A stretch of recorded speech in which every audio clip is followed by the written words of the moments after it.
حضرت مرزا مظہر جانے جانا رحمتullah علیہ فرماتے ہیں دلی میں ایک درویش تازی تازی بارش ہوئی تھی تو لکڑی کے جوتے پہنے کھڑاؤں میں اللہ اللہ کرتا گزر رہا.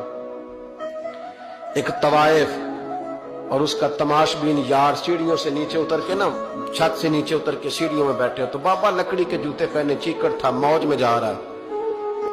اس طوائف کے کپڑوں پہ تھوڑا سا کیچڑ پڑ گیا تو اس کا یار اٹھ کے آیا. اس نے ایک تھپڑ مارا بزرگ کے منہ پہ, کہنے لگا دیکھ کے نہیں چلا جاتا. بابا جی کہنے لگے بیٹے اللہ تیرا بھلا کرے, واقعی بوڑھا ہو گئے, وہ اب صحیح نظر نہیں آتا, غلطی ہو گئی.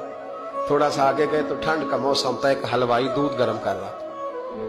اس نے بابا جی کو آتے دیکھا تو بھاگ کے گیا, بازو سے پکڑا, پھٹے پہ بٹھایا, گرم گرم دودھ کا پیالہ دیا. بابا جی نے بسم اللہ شریف پڑھ کے دودھ پیا, پورا پیالہ پی کے کہنے لگے یا اللہ تو کتنا بے نیاز ہے, کہیں دودھ پلاتا ہے کہیں تھپڑ مرواتا ہے, نہ میں اسے جانتا ہوں نہ اسے جانتا ہوں. اس نے تھپڑ مار دیا, اس نے دودھ پلا دیا.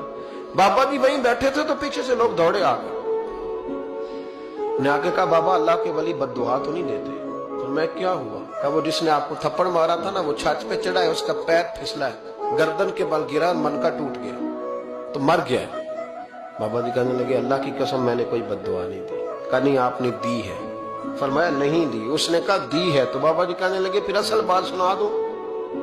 کہا سناؤ. فرمانے لگے اصل بات یہ ہے کہ میرے پیروں سے مٹی اڑی, اس کے یار کے کپڑوں پہ پڑی, اسے برا لگا تو اس نے مجھے مارا, جب اس نے مجھے مارا تو پھر میرے یار کو برا لگا, پھر میرے یار کو برا لگا, اس نے اسے مار دیا. میں نے تو لفظ بھی ادا نہیں کیے, لیکن کوئی اللہ کے ولیوں کو لاوارث نہ سمجھے, اس لیے کہ جب رب کریم کے ولی کے دل کو تکلیف ہوتی ہے تو پھر عرش کا مالک بدلے لیتا.